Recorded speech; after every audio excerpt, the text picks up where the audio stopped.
And that happens anyway, but just putting something down in writing. It's already practiced. Yeah, yeah, I mean, it comes to the board and the committee and, you know, so it happens, but just adding that verbiage in because it wasn't in there. Okay. Yeah.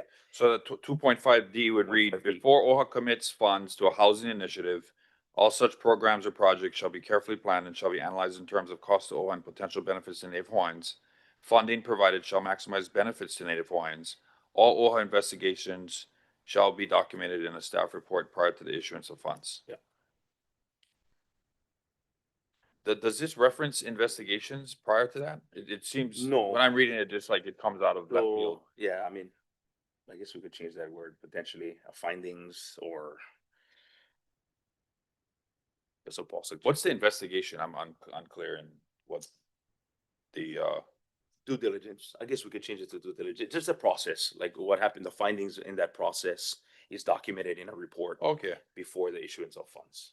due And diligence so, would be due better? diligence is fine, yeah, okay. All OHA due diligence. Shall be documented in the staff report prior to issuance. That makes sense? Yeah. Trustee Wahe, you have any suggestions? No? Everyone okay with that? Okay. Yeah. To the extent that that's referring to the analysis in terms of costs to OHA and potential benefits to Native Hawaiians, that's described in the first sentence of that section.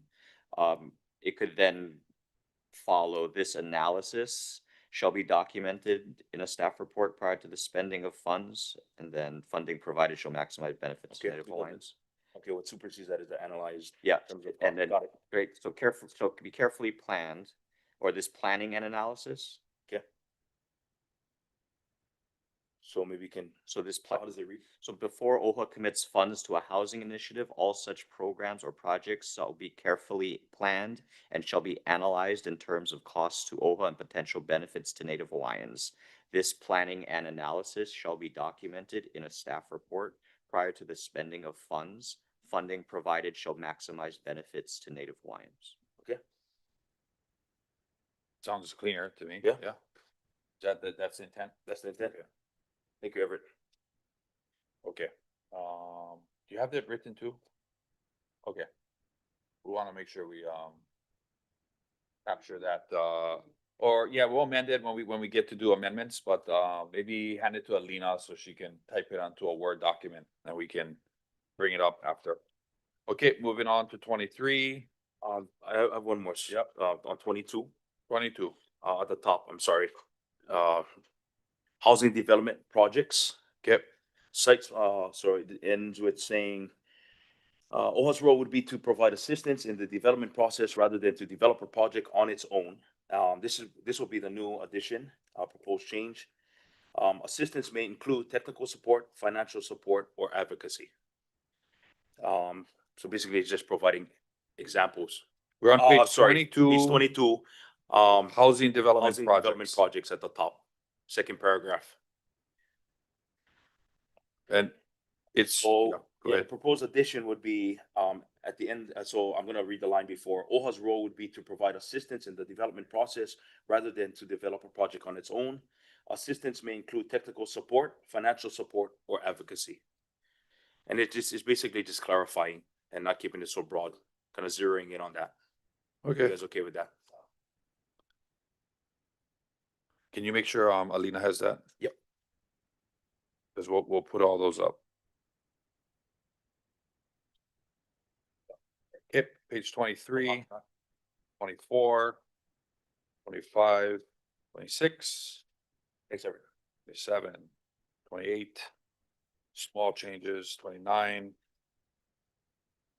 30, 31,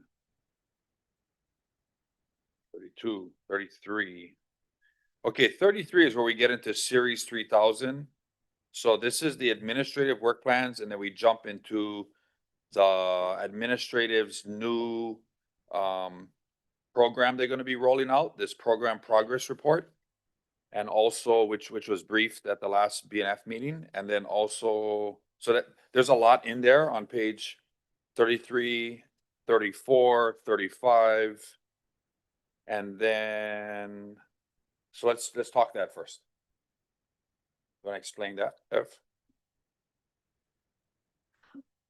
Chair, may I? Oh, yeah, go ahead, Kaplana. Okay, so first off, I just want to mahalo the board for the opportunity to inform this particular policy. I appreciate that. So what we're going to be doing is instead of having business plans and work plans, we're going to be focused on that program progress report that really forecasts and tries to consolidate various reports into one reporting tool that we would bring before the board that would capture our organizational goals and objectives, priority activities that are aligned to our biennium budget, as well as variance and vacancies. So on page 34, it just gets into more detail on what would be expected to be included as data for that progress report. And on page 35, I detail out standard operating procedures. So we want to make sure that across the enterprise that we are very clear about for each program, service, or project that we have a detailed document that outlines how that program, service, or project is to be implemented. Chair, Kaplana, so should we just change the title for that? Administrative work plans? Yeah, we. You want to call it something else? Mm, Since we strike work plans in the first line, what, I is mean, this a program progress report or what would this be? or we could put Then it is. administrative reporting and, Unless you think it's a work plan. Would you consider it a work plan?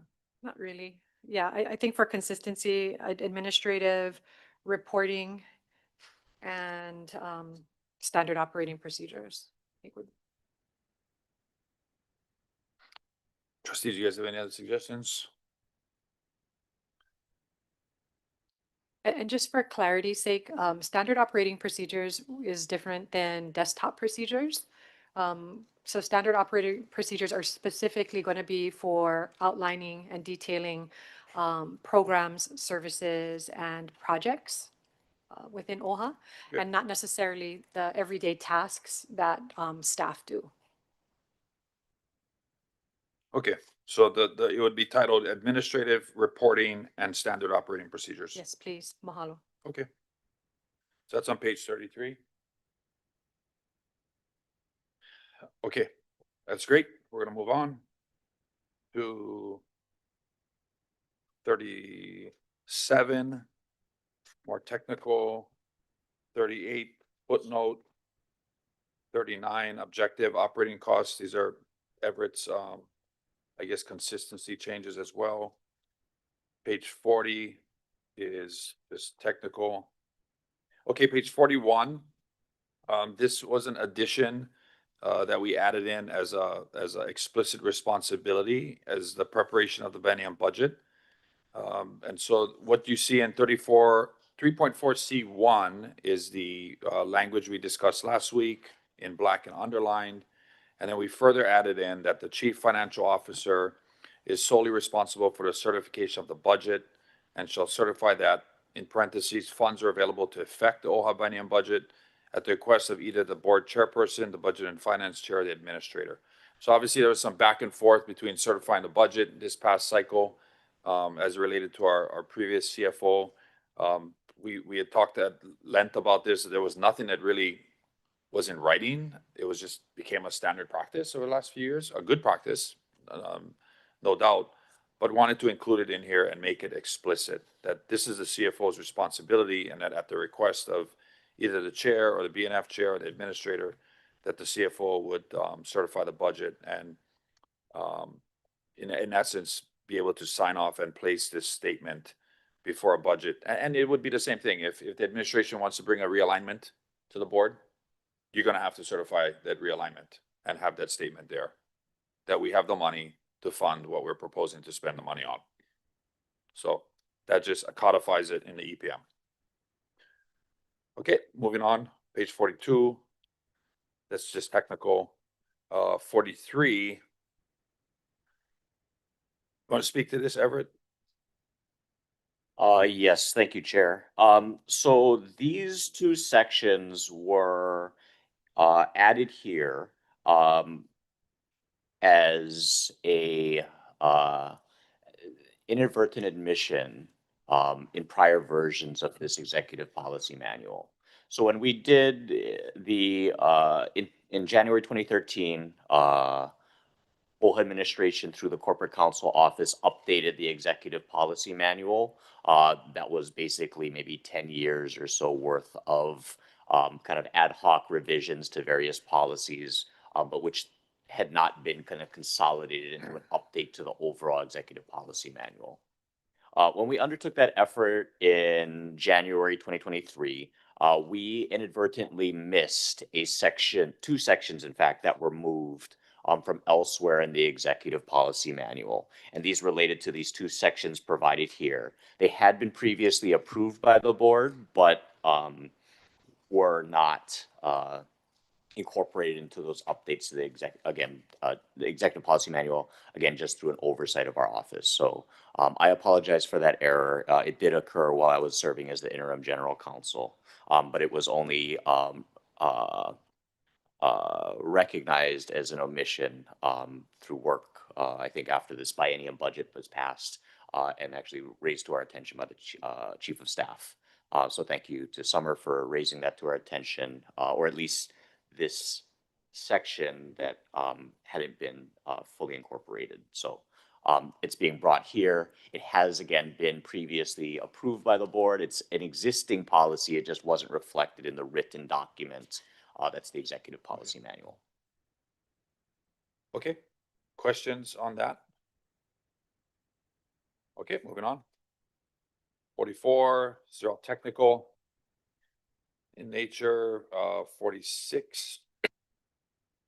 46 to Chair Emerita's point clarifies per PIA. So administration has delegated the authority to approve minor budget adjustments, that is those that entail less than $50,000 per PIA.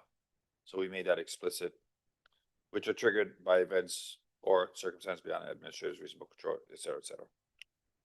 So we had that discussion. Is it PIA? Is it overall? It's PIA. And we made sure it said PIA. Okay, 47. Again, just technical, adding the word 60, 120. The fiscal stabilization policy, ever changed, I guess, ceded lands, the public land trust, and footnote 49. I Administration. have for page 48. Yep.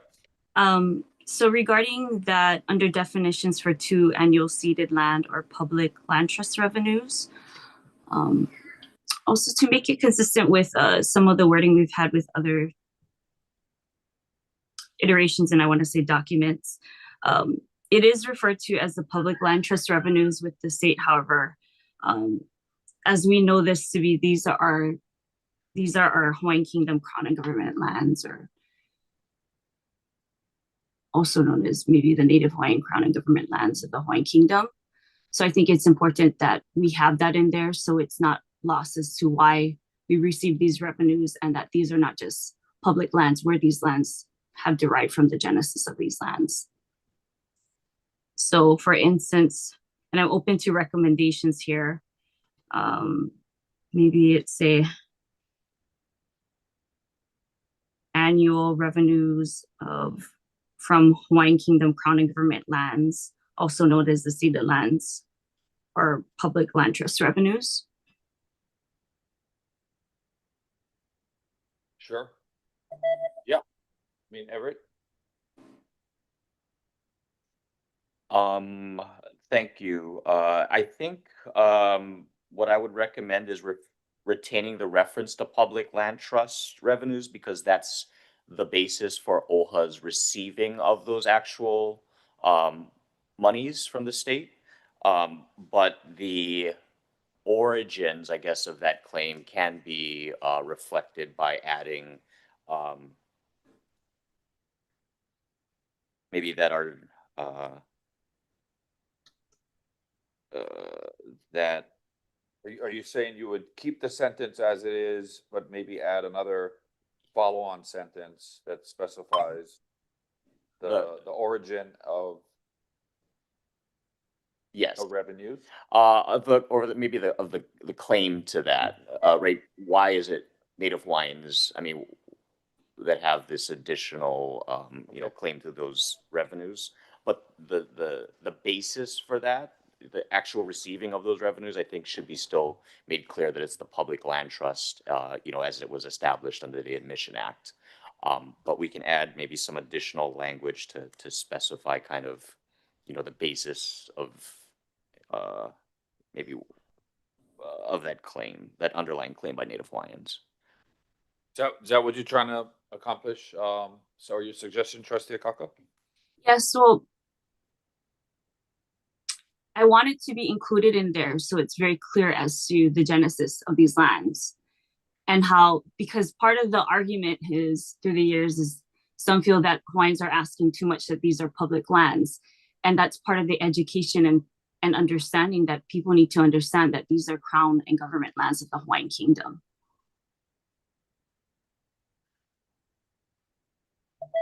So let me read this. Annual ceded land or public land trust revenues.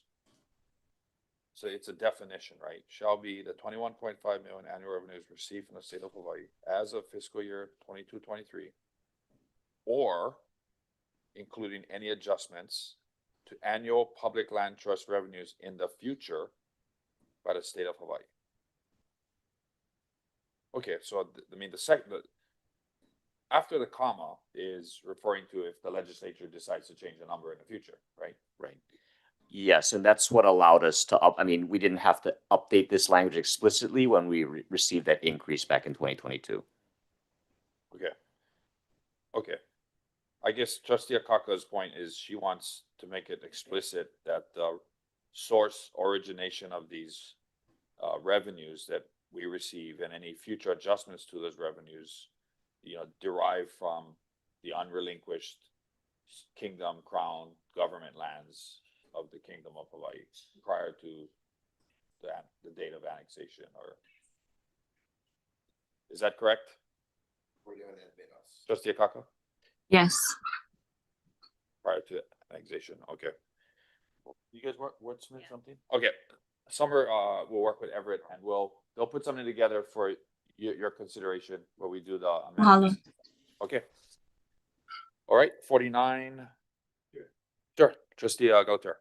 In this particular instance, there's no reference to a formula by which one arrives at the revenue. Is this a place where we should insert something that, because everybody comes to a different way of getting to the number, whether you're at the UH, whether you're at DLNR.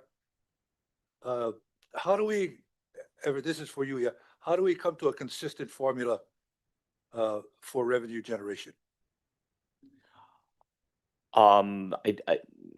I understand your point, Trustee Galataria, but I wouldn't say that this is the place for the insertion of that. I see. Okay. It's really more an argument of why OHA and, on behalf of Native Hawaiians are entitled to a greater pro rata share. I think this is just referring to the source of certain funding coming into into OHA.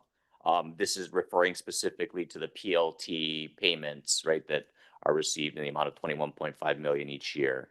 And that's just set by legislation, right? Act 178 as amended by Act 226. So must the legislation dictate the formula too? No, the legislation dictates the amount. So Okay, absent, which branch does? Executive? the legislature dictates the amount that we receive as a set amount, right? To satisfy that obligation. But the underlying claim is to the 20% of the PLT, but as we know, that's not where it is.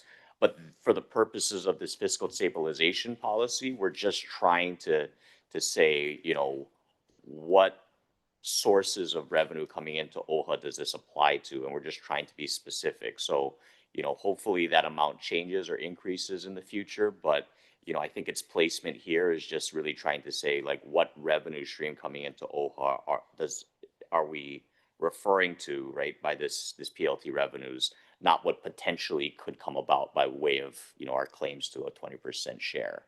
So, The formula is going to be key because everybody does it differently. yes, So I agree. consistency is important straight across the whole bureaucracy. I agree. So, But again, in terms of this being an internal policy about Yeah. how we're managing our funds within OHA, I don't think that that's, uh, concept Sure. is necessary to be introduced here. And I think if anything, it might add to confusion because okay. we're Well, just not to trying to. belabor the point, Yeah. but we will get into a discussion of formula one, For sure. one way Yeah, or the other. yeah. Okay. Mahalo. Yeah, I think to Everett's point, right, this section is focused on specifically the fiscal stabilization policy as a definition and not like a broader PLT formula seated on section. Maybe there's a future inclusion of an appendix or something that gets added. But okay, well, we'll come back to that for Trustee Akaka. 49 is administrative in nature. 50, 51. Trustees, you guys aware we have this fiscal stabilization fund that can be used for either budget stabilization or in the event of emergencies. There does have a maximum amount in a fund of $10 million. Ryan, any idea how much is in the FSF today? Under, over 10 million? Okay, great.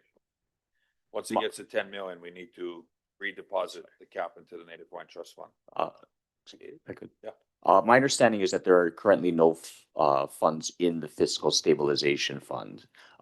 There has to be an actual approval of a transfer into the stabilization fund. I don't believe any were made after its initial deposit, and I don't and those funds I think were expended previously, so I don't believe there's any current Zero. balance. There's nothing in it today. Correct. So, Okay. yeah, but this So- is intended to be, someplace that monies can be held for future purposes, as set forth in this policy. But it has, I don't think it's been activated or used. So when this was established, it looks like an initial 1.5 million was put in. Correct. But And this then, was, do you know if the previous board subsequently put in $3 million? Up to 3 million or? Mayor Chair. Oh, yeah, yeah. So I think the latest was when the legislature did not provide the general fund, Chair Emerita. When this was when the audit, the executive minutes were being requested and the legislature put a hold on OHA's general fund distribution. I think that's when the stabilization was used to cover expenses. Okay. Do you remember Trustee Waheya as the RM chair funding the fiscal stabilization fund? The initial 1.5 million that would have been put in and any subsequent funds? I wasn't RM chair when we did the fiscal stabilization policy. That was who was chair? Okay, I don't know. okay, all right.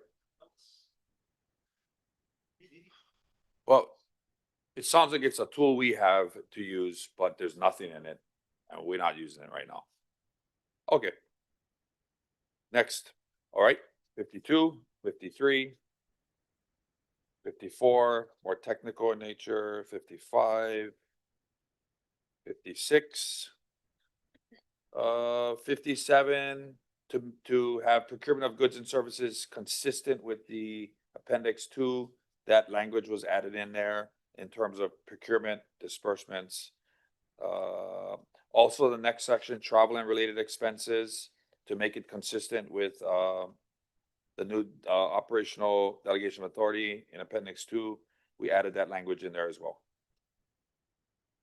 Protocol allowance, no changes there. Page 60, 61, 62, 63, 64. Okay, 65, I think the vice chair, the Hawaii Real Estate Strategic Plan is changed. Yep. 66, 67, 68, 69. More just administrator. 71. So in 71, under staffing, added in the chairperson of the board in coordination or working together with the administrator. So trustees shall be involved in the selection of allocated staff, utilizing procedures developed by the chairperson of the board of trustees and administrator. Prior to that, it just said developed by the administrator. So it adds the board chair to be a part of that process. Okay, page 72. To be consistent with the bylaws and the chief of staff position, as well as the aide secretary, deputy chief of staff position. So that's just consistent with the bylaws. This was Everett, yeah. Everett, you made these. I Page think 72. our office made some of them. I think additional ones might have been made to include like the deputy chief. I mean, I think they're more consistency in there's nature, but consistency with, in any event, Okay. I don't know if I can take credit for all of them. I think Okay. it just in reviewing some, I think some additional cleanup Yeah. changes were made Okay. by Elena. Okay, page 73 is an existing section that had a lot more clarity and meat added to it. This is the employment of relatives. Everett, you want to speak to some of your first adds or edits? Yes, I can. Go So there were a number of edits to this section that were made for consistency with changes to the ethics code that were particularly relating to the nepotism law. So this adopts those definitions from the nepotism law, puts it in terms of relatives, and that let me see. Yeah, and then I think the supervision in particular was explicitly prohibited for consistency with the nepotism law. Yeah, so it's pretty explicit in terms of OHA's employment of relatives and household members is allowed, but shall not inhibit or adversely affect the fair and equitable treatment of other employees, provided it complies with 84.13.2 of the HRS. It specifies, specifically what is considered a relative, pretty much a direct relative. It also includes and clarifies that this applies to both current and former relatives, regardless of marital status. And then the next section below, it explicitly states that under no circumstances shall an employee be directly supervised by a relative, past or present. Supervisors shall not participate in any deliberations or actions affecting the economic benefits of their relatives, including time reports, performance evaluations, vacation or leave requests, and that all OHA employees shall comply with Chapter 84. Chapter 84 is a standard of conduct that applies to all civil service employees. It's really written primarily for elected officials in terms of ethics, but it also does apply to all employees of state government. Questions on that? Yeah, trustee. Simple question. In terms of cultural dynamics, is there any other part of the government that recognizes Hanai? I'm very curious about that. I'm not sure of that, okay. Trustee Galateri, outside of the context of the ethics code language here. I see. I mean, I don't know how it's considered in other I guess government services. Okay. This could be a first. first. Yes, but this is just out of the ethics code and the new definition under the nepotism law. So I think it's just ensuring kind of that more expansive definition. Okay. And just, our policy is revised for consistency with that relatively new state law. Okay, mahalo. Thank you. And this is also like complementary to the employee handbook that talks about the employment of relatives. So, you have to, as a new employee, disclose if you have one of these categories here at OHA, right? And then obviously if you do, you can't be in a supervisory role over that person, signing their vacation and leave and whatnot. No, actually, Chair, I'm actually an advocate for this Yeah. because we're embedding a culture into the bureaucracy in a sense. Yep. Okay, thank you. Okay, moving on. 74, more technical in nature, 75, 76, 77. 78, we discussed last week. 80, what's 80, 81, Everett? All the red. Just the development of policy. Subject scope. Yes, I mean, I don't, yes, I don't,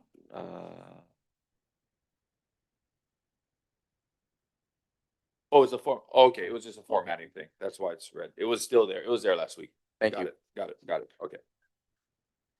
Policy guidelines, definitions. 83, Mokwao, 84, 5, okay, 86. We're almost done. Okay, so 86, we have our operational delegation of authority, renumbered the numbers there. Nothing changed on the first page. On the second page for contract executions, that number was lowered to $5,000. So we put a chair. This was the discussion we had on page 87 in terms of the board chair being the final over contract executions and this category called all other agreements. And so grant agreements below 50 is at the CEO level. Grant agreements above 50 is at the board chair level, but all other agreements are at the board chair level as well. The question was, what does that mean? And in order to ensure that there was a monetary value towards that, and it was monetary in nature, we put $5,000. One of the things that Chair Emerita pointed out earlier was, and we can make this change as well, is since we changed the administrator title throughout the entire body of the document, that we should have administrator here in the matrix. Makes sense. Yeah. So we'll just, to make it consistent, I guess spell out the word administrator, or you want it abbreviated, not say admin. It should say administrator. That's the title, right? So we might have to just make that box a little bigger and call it administrator. Okay. Chair Emerita, is that consistent with what you were thinking on page 4, contract executions, all other agreements? We put, I didn't want to just put $1, so we put $5,000. Okay. That ensures we're not getting approval for highlighters from Fisher, Hawaii. Unless it's a lot of highlighters, I guess. $5,000 and word. Okay, so there's no additional changes to the disperse. Oh, Everett, yep.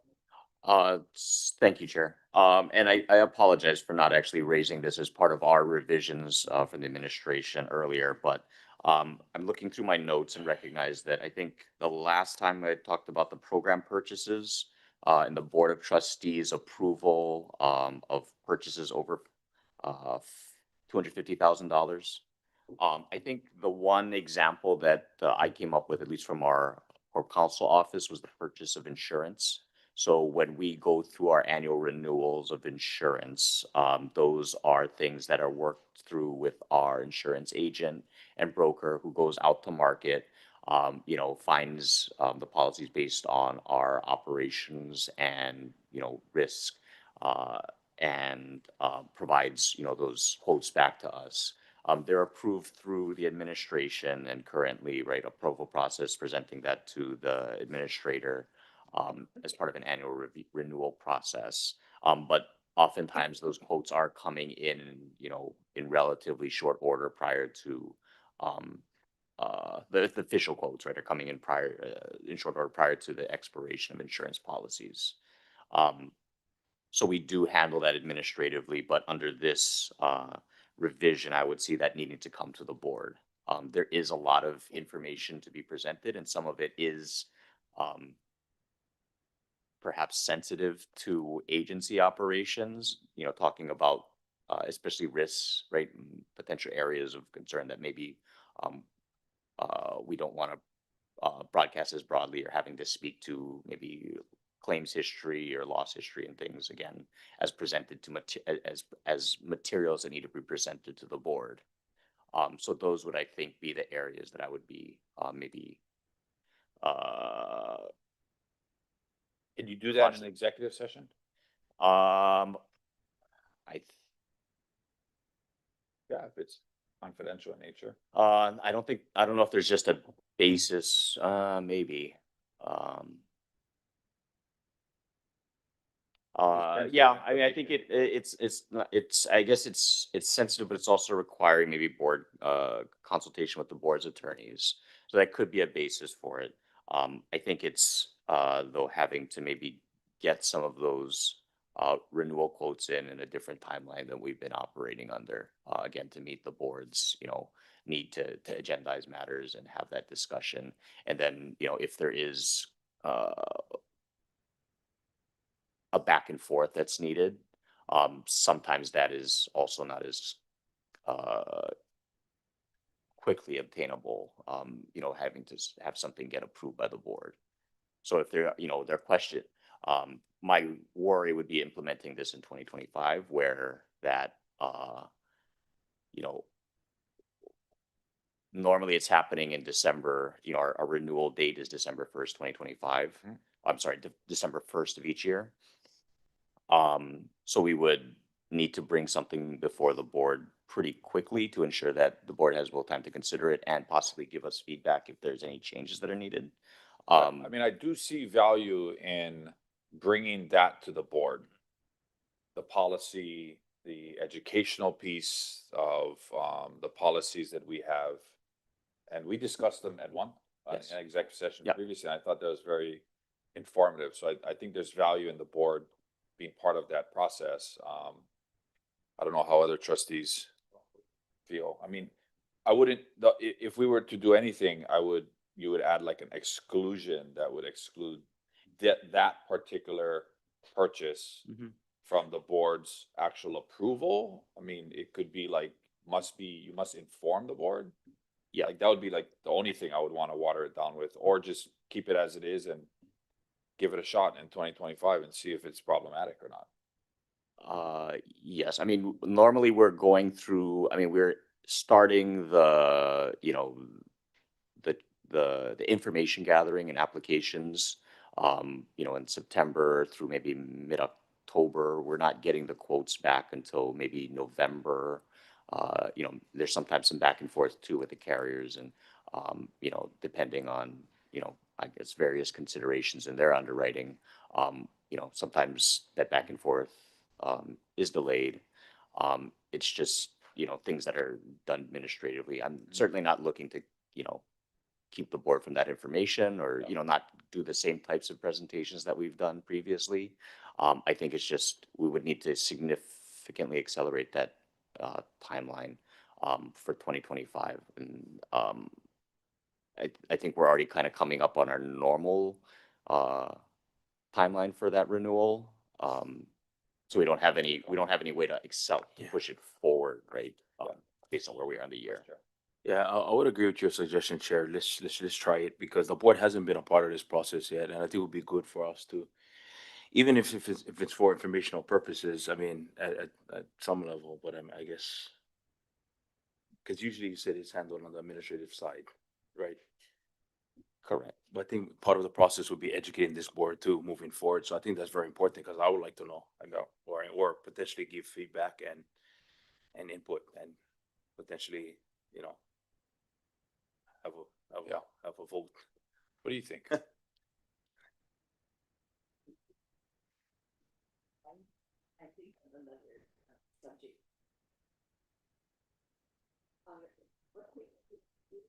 $87 purchase requests.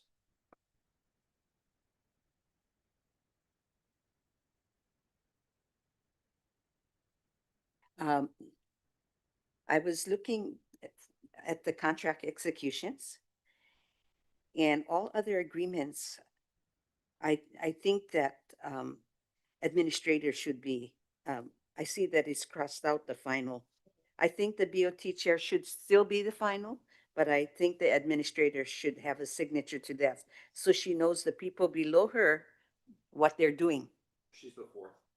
No, it's scratched out. No. Yeah, it is. It's not. Yeah. It's, Got it, say big. she's the fourth. Okay, so just. Yeah, she should be the fourth. Yeah, she's the fourth. But on my sheet, it's crossed out. Okay. Yeah. It should Mine read too. clearly that, and it will, once it's in its final form, it'll say fourth. And then board chair Administrator. final. Absolutely. Yeah, Yeah, we wouldn't jump from the COO to the board chair. right. It doesn't make sense. But I think on the purchase requests, Chair, I think that makes sense. What you folks were discussing.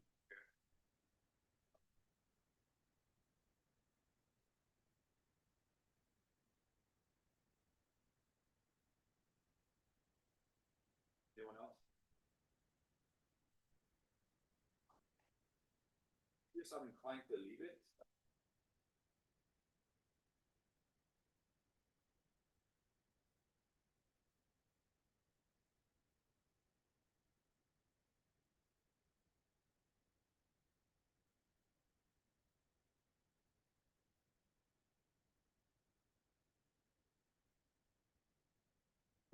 Yeah. Policies and approvals and that R- sequencing of those things. Sorry. Is there where, ever that we could change that process to speed up the timeline to allow the board to weigh in? Yes, and I think that would just mean having to accelerate the return of those quotes. I just don't know, again, I think we're already on our normal timeline, so we haven't started our putting updated applications in for our insurance, updating our schedules for our properties or, vehicles and things like that. So that hasn't happened with our insurance agent yet, or broker yet. So, but this is about the time when we start. So I guess we cannot move it up from where we normally, how we normally schedule those processes. But it leaves us with, uh, you know, I don't know, 2 to 4 weeks or so to make those decisions once those final quotes come in.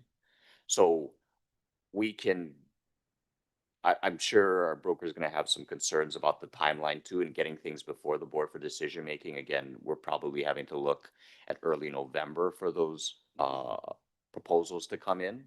And then they have to happen kind of under that timeline again, with the consequence being potentially policies might lapse if we're unable to come to a decision Well, within that timeframe. yeah.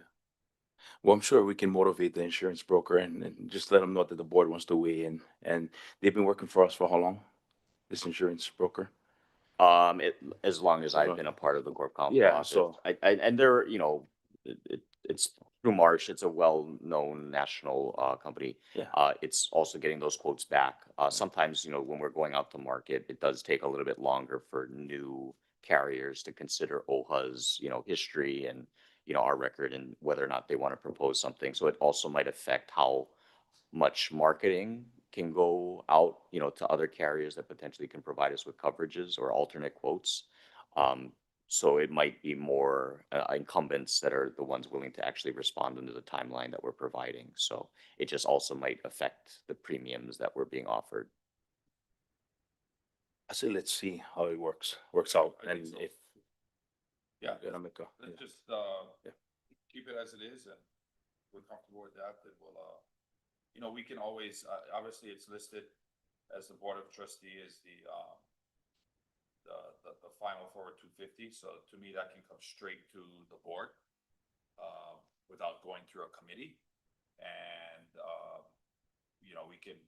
we can schedule outside of our normal published schedule if you need a date for us to come in for this, so, yeah.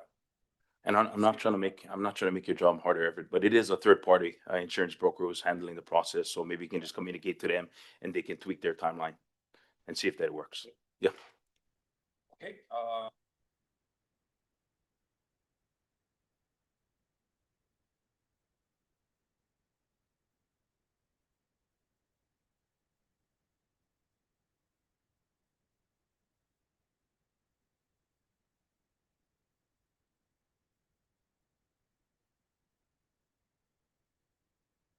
as well, but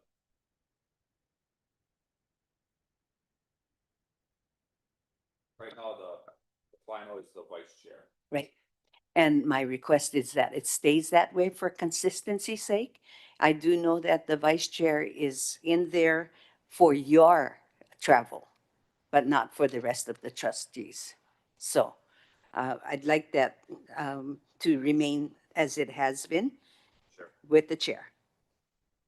And that affects mostly, actually it affects mostly the neighbor island trustees, you know, which travel on a monthly basis.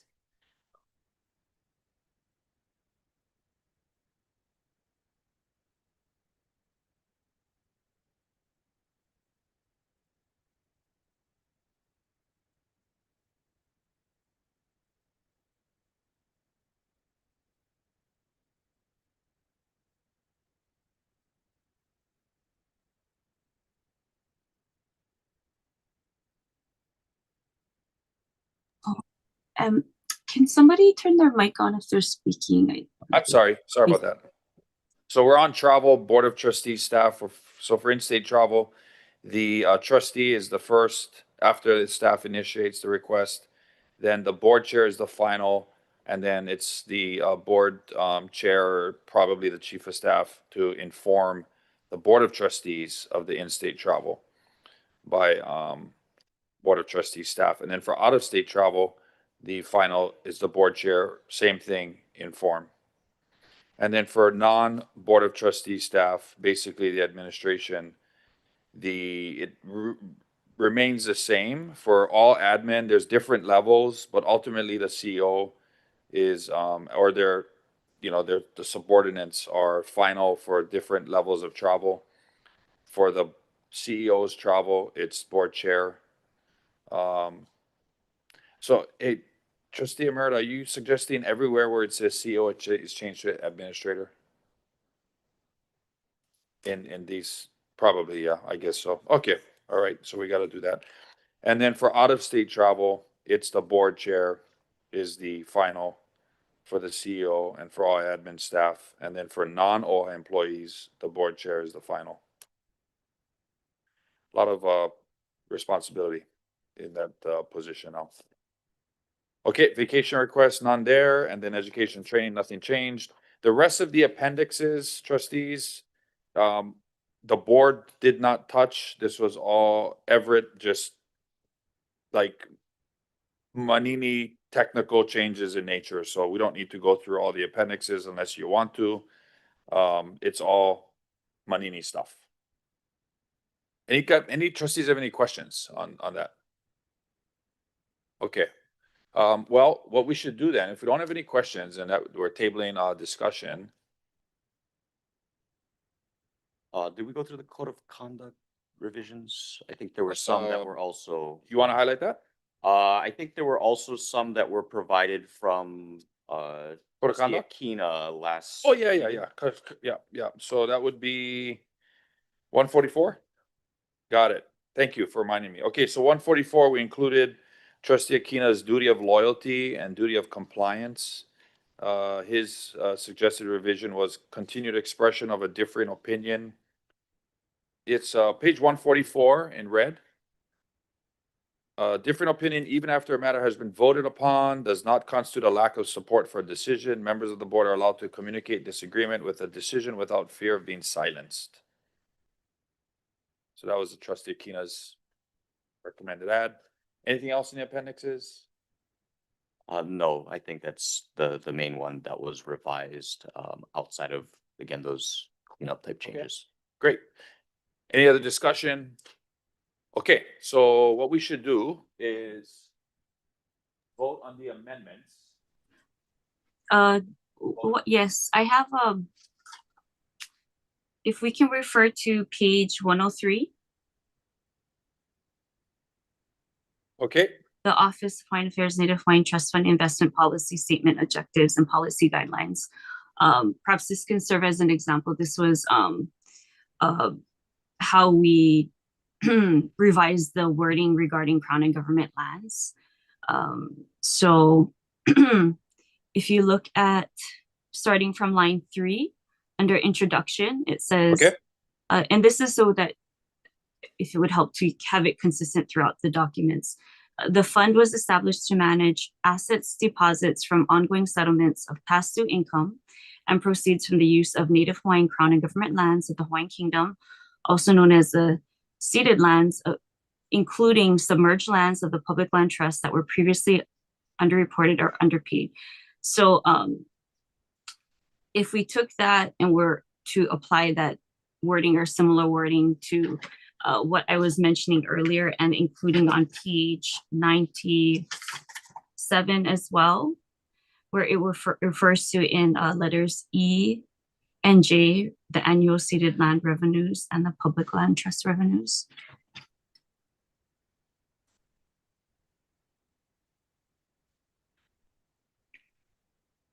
okay. E and J on page 97. Mhm. And then where is the fiscal stabilization fund page that started this conversation? Anybody remember? I think it's in series 3000. Here it is, under definitions. Page 48. Yeah.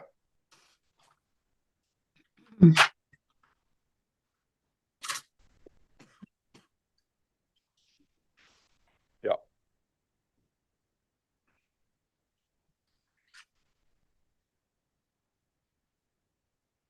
Okay. So Okay. yeah, the use of Native Hawaiian Crown and government land. Let's so council has a proposed language edit to the original request, which was the definitions of annual cedar public land trust revenues, and maybe that meets the spirit of what 103 says in the section 1 introduction and purpose for these other two, 97 and J. So I would refrain from using former, because these are known and referred to as Crown and government lands of the Hawaiian Kingdom. Some would even argue that these rights were not relinquished. and you see that means the revenues derived from lands.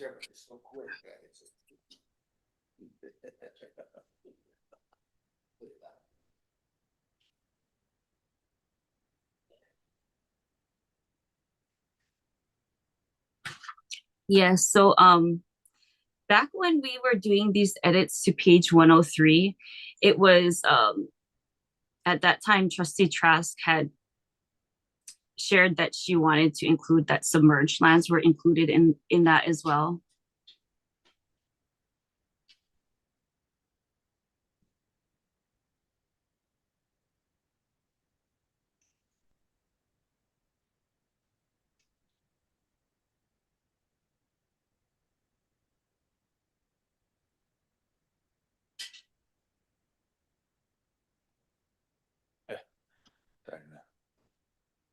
So, Trustee Akaka, are you saying that the paragraph you read on page 103 Yes.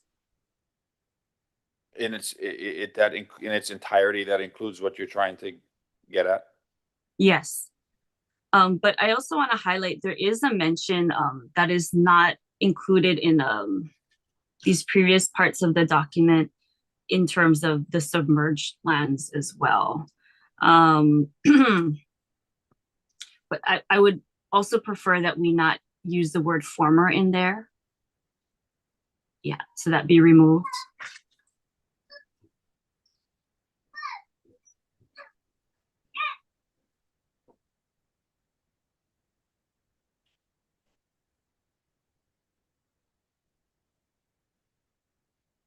Should we say means the revenues derived from lands, including submerged lands.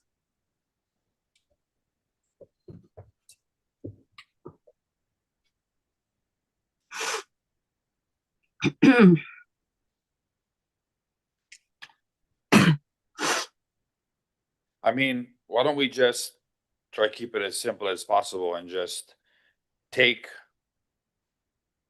page 103 where it starts the word past and just like grab that whole thing Okay, and put it in here. And so I would say like, or including any adjustments to annual public land trust revenues in the future by the state of Hawaii. Annual ceded land or public land trust revenues refer to the past due income and proceeds, blah, blah, blah. okay. I would just take that whole thing and put them in. Mhm. Are you okay with that? Yes, I just trying to review that visually here. So yeah, it would just restate annual ceded land or public land trust revenues Okay. refer Yeah, thank you. I can read the it better now. past due income and proceeds. And then we can also do that on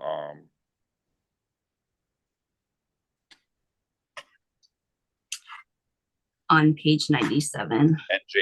Yep. So at the end of page 97E, we can just say annual ceded land revenues refer to past due income. Public land trust revenue refer to past due income. And we just put the whole thing in. Mm-hmm. Mm-hmm. Okay. Easy. Okay. Hello.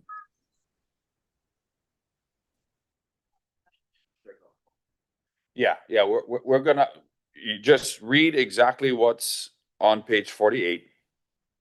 Nothing changes there. But at the end of that period, it will then say, so if you're going back to 48, it'll just say annual ceded land or public land trust revenues refer to past due income and proceeds. And we just copy that whole thing and put them in.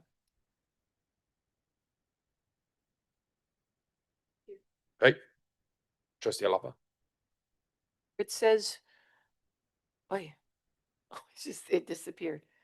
Oh, there it is. Where it says 21.5 million. Are we accepting that as part of our policy, or this is? Okay. Yeah. Thank God. Okay. Yeah. Okay. Good enough. Thank you. Okay. Okay. So we have several amendments we need to amend, and we have to read those and vote on those, and then amend the document and then vote again.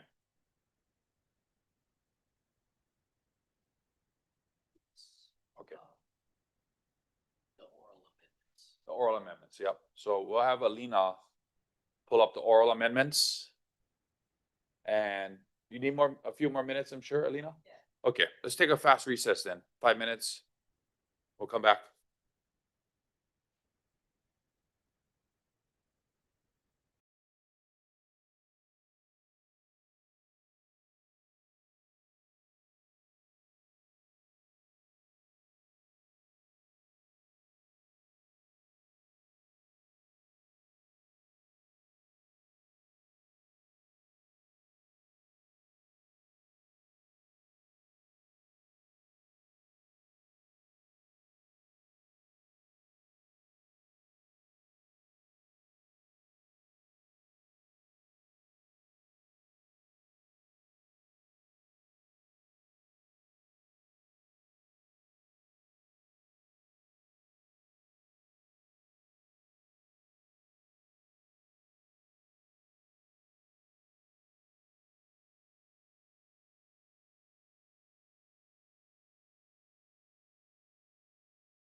Trustees, we are going to reconvene the meeting of the Board of Trustees.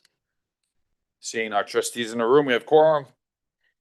At this time, we're going to, the chair will recognize the vice chair to read into the record.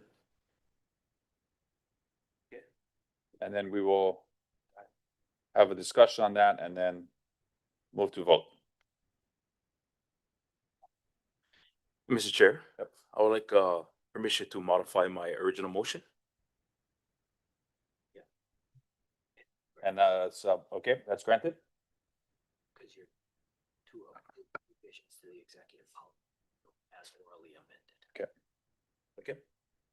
So, Mr. Chair, I'd like to motion to approve the revisions to the EPM as orally amended. Okay, that's approved. Are we comfortable with that? What we orally amended, or do we need to see it verbatim? Trustees, We're comfortable. comfortable? Aye. Yeah, it's only first reading. It's first reading, and we will include these, and then we are gonna have to repost on Monday for second reading for final passage.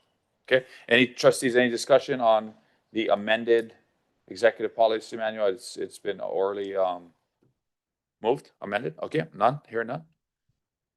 Okay, let's have a roll call vote. Trustee Ahuna, Yes. trustee Akaka, I, trustee Akina is excused, trustee Alapa, Yes. trustee Galuteria, Aye. trustee Lindsay, trustee Souza, Aye. trustee Waihe'e, Yes.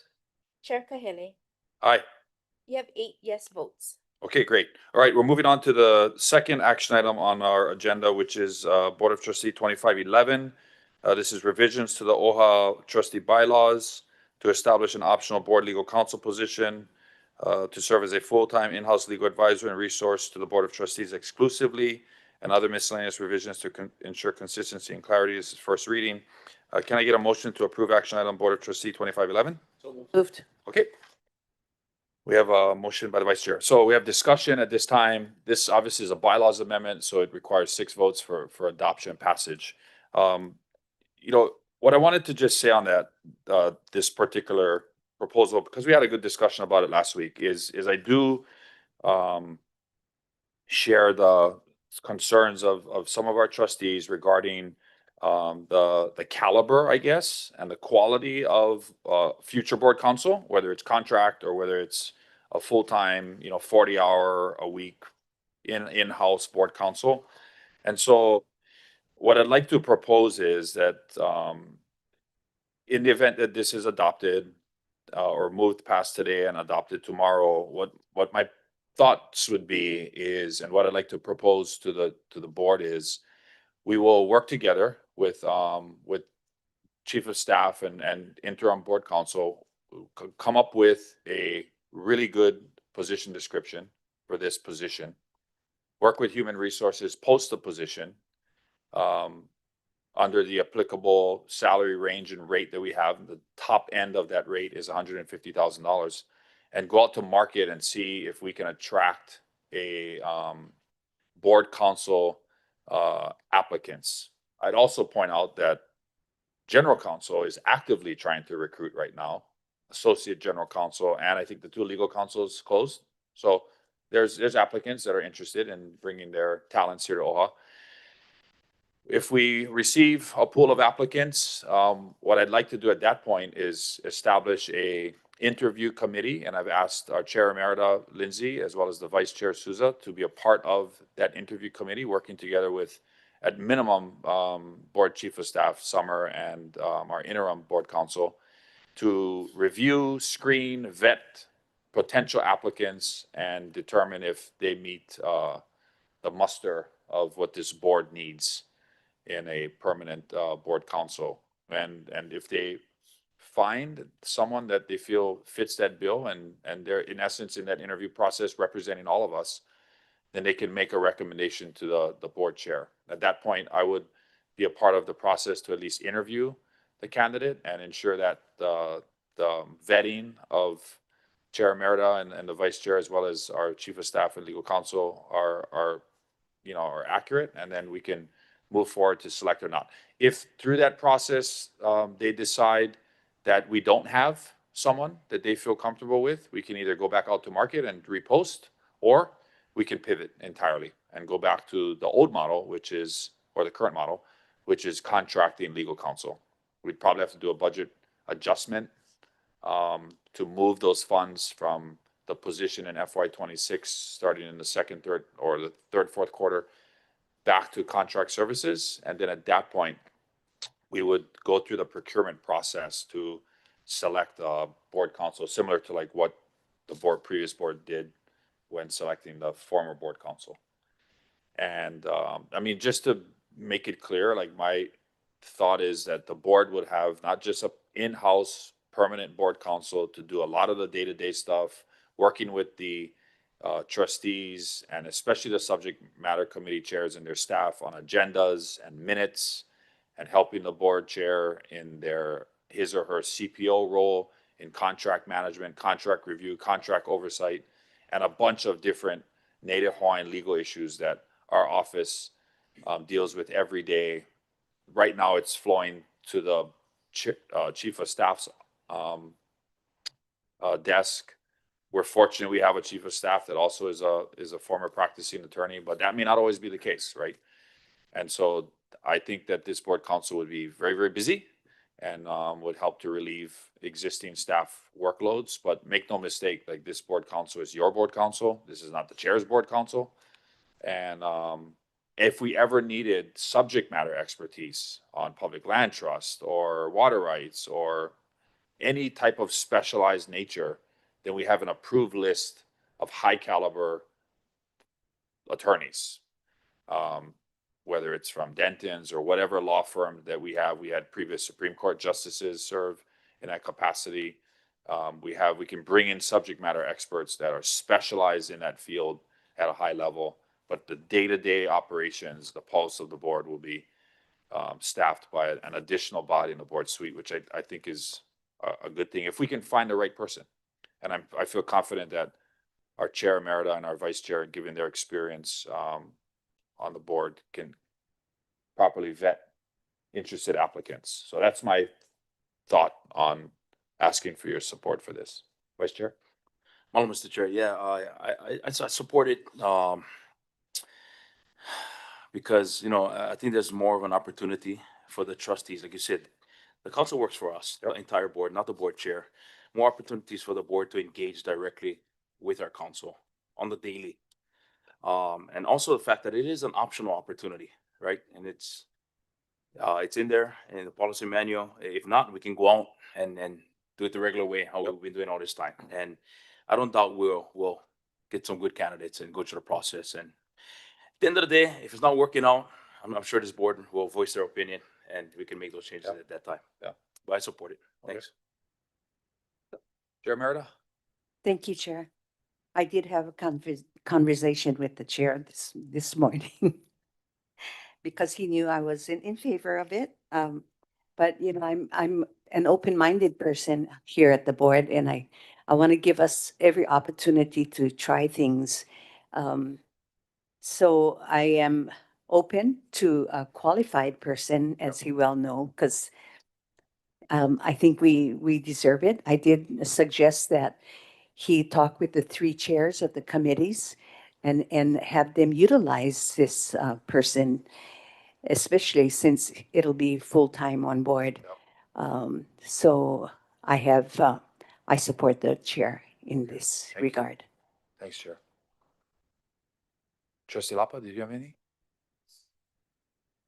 To actually wanted to hear from Trustee Okay, Lindsay, great. and she just stated it, so I'm good with that. Okay, trustees, any further discussion? I really appreciate that. And I'm looking forward to seeing what, mission-driven, Kanaka or non-Kanaka, legal attorneys out there are interested in bringing their talents here, and looking forward to that process. So, okay, if we don't have any further discussion, let's vote this out. Trustee Ahuna, Yes. Trustee Akaka, Aye. Trustee Akina is excused, Trustee Alapa, Before I say yes, when will this start? Well, if this needs to still pass second reading on September 4th, it needs So next super week. majority to pass, but we would go immediately into, I mean, I think as soon as we can get the position description done, as soon as Corey can probably get it up on a website. Okay, So good. I All think right, we'd be advertising for the position in mid-September. perfect. And that's a yes. Okay, thank you. Mahalo. Trustee Galutaria, Aye. trustee Lindsay, Aye. trustee Souza, Aye. trustee Wahehe, Yes. Chair Kahele. Aye. You have 8 yes votes. Okay, mahalo nui loa, trustees. Our last item on the agenda is community concerns and celebrations. Lehua, do we have anyone signed up to speak on this item? Yes, we have one person. We have Raymond Sin. Okay. Where's Raymond? Raymond, you've been patiently waiting there. Welcome. Please come up. Looks like Raymond Sin is from the United States Air Force. So mahalo for your service, Raymond, and welcome to the Office of Foreign Affairs.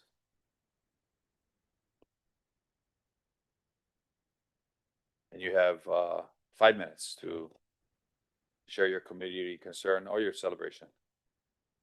Good afternoon, Board of Trustees. I myself am pretty new to the islands of Hawaii. About a year here, stationed at Pearl Harbor, formerly a high school teacher in the 9th Island, Las Vegas, Nevada. Myself, I always have a teaching philosophy for my students. It is seek to understand before being understood. So during the time you've given me, I'd like to really share what I've learned, as well as use some of the Hawaiian vocabulary here to sort of showcase what I've learned and appreciated during my time here. I do want to say that here at the Board of Trustees, it does feel like kind of like the Justice League, United Nations, or the Avengers, all wrapped together, you know. And for me, I wanted to share something that I learned from one of my teachers, my Japanese American teacher in Los Angeles. He said there's 3 types and stages of life. You learn, you earn, and then you return. So I'm still in my learning and earning stage, coming here in Hawaii in my early military career. And I wanted to say that, yeah, it feels like you guys are like the Knights of the Round Table. And for me, learning about Hawaiian history and even philosophy, I was very much in the American education system, but coming here to Hawaii, I've learned a lot about Hawaiian history, culture, philosophy. I'm reading a book that I got at Native Bookstore in Chinatown. It's called Ho'opono. It's about righteousness, it's about balance, it's about harmony.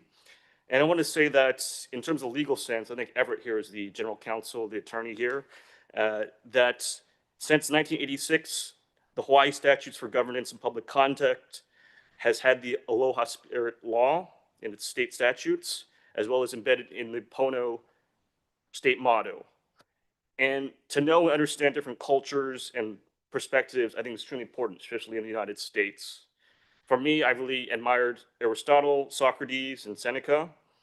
And nowadays, with technology, which I used to teach as well, and math and science, we can really celebrate a lot of entertainment and education through different cultures.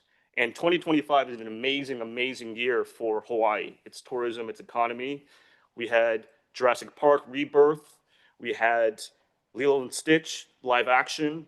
We've had Chief of War with Jason Momoa streaming on Apple TV. And that's taught me so much about Hawaiian culture, the law of split paddle, William S. Richardson, of Native Hawaiian, European, and Chinese ancestry at the law school, as well as the other Kapuna, right? The ancestors like John A. Burns, William Francis Quinn, the first territorial governor here in Hawaii. And for myself as a teacher, and I spoke to Wendy Hensel, the recent appointed University of Hawaii president, and we talked with some of the other professors there and those that work in education. 2 things they want to focus on for students. One is civic engagement, participating in the civic process, and 2 is the use of technology and digital literacy. And Lieutenant Governor Sylvia Luke, I believe in this month of September, it's not only Native Hawaiian History Month, but it's also Digital Literacy Month. So I wanted to share that. And lastly, going to these different town halls, I like to share some of the knowledge and sort of the wisdom from my kapuna and teachers. And for artists, art is not what you see, but what you make others see. Edgar Degas, the French Impressionist artist. And from what I've learned in Hawaii, You must remember, never cease to act because you fear you may fail. This way to lose any earthly kingdom is to be inflexible, intolerant, and prejudicial. Another way is to be too flexible, tolerant of too many wrongs, and without judgment at all. It is a razor's edge. It is the width of a blade of peely grass. To gain the kingdom of heaven is to hear what is not said, to see what cannot be seen, and to know the unknowable. This is aloha. All things in this world are two. In heaven, there is but one. Queen Lilio Kulani. So my understanding of the aloha spirit and the state of Hawaii, it is the only state with indigenous law in the aloha spirit law, as well as the law of split paddle by King Kamehameha I, I believe. And my understanding of aloha is about truth and deliverance and finding that pono in harmony and righteousness. 30 seconds. Mahalo and thank you for your time. And I've loved my time here. It might be 1 year or 3 years, maybe 30 years if I like it here, but I've learned so much. So I appreciate you come from the educator's heart. Thank you so much, Raymond. Mahalo. Thanks for coming. Thank you. And mahalo for your service. Thank you. Excellent. Lehua, anyone else signed up to speak? Community concerns or celebrations? No one else is signed up to speak. Okay, trustees, we have some announcements. Our next board meeting is going to be on Thursday, September 4th. And that will start at 10 a.m. Okay. We also have standing committee meeting next week in the Committee on Budget and Finance. Next week, we'll start at 10 o'clock as well. Okay. And then just so the trustees are aware, our chair emerita is going to be leaving to represent the not just the Office of Hawaiian Affairs and the Hawaii FESPAC Commission, but also the state of Hawaii in New Caledonia at the Council of Pacific Arts and Culture. And so this certificate that's up here was submitted by Senator Keoho Kalole and Director of DBED, Jimmy Tokioka. And we really appreciate Chair Emerita Lindsay going along with Ku'ike to New Caledonia, where the formal, I guess, handoff of FESPAC to the New Caledonia at their Ministers of Culture meeting will happen. So anything you'd like to say on that? No, I think we all experienced the FISPAC here in Hawaii. And I actually was very proud of what we did in spite of the background the stresses that we had doing it. But I think the people that visited us also appreciated all that we did. So I look forward to reacquainting myself with the people we met here last year and just handing off the aloha spirit to them and wishing them well when their turn is. I believe it's 4 years. So yeah, Excellent. looking forward to it. Well, thank you for doing that, and for Senator Keoho Kalole and Director Tokioka for sending this correspondence over to the ministers and delegation in New Caledonia, who I'm sure be excited to receive you, and Ku'ike. Okay. Trustees, any other announcements? No? Of course, New Caledonia is a day ahead of Hawaii and a few hours behind. So we're not sure what the timeline, the timing will be for Chair Emerita to participate on our September 4th Board of Trustee meeting. Kanani, you might have to do the math on what time that is in New Caledonia and what day, when Hawaii's the 4th and they're the 4th, the 5th, I don't know. But if you can join us, we'd love to have you. If you cannot, then I think we'll have Trustee Akina back with us next week. So, okay, no other announcements? Okay, Kapuana? Okay, roll call vote. For adjourn. Adjourn. Well, you have a motion to adjourn? Okay, sorry. Okay, Trustee Ahuna? Aye. Trustee Akaka? Aye. Trustee Akina is excused. Trustee Alapa? Aye. Trustee Galuteria? Aye. Trustee Lindsay? Trustee Souza? Aye. Trustee Waihe'e? Yes. Chair Kahele? Aye. We have 8 yes, we are adjourned. Mahalo, trustees. Great job today. All right.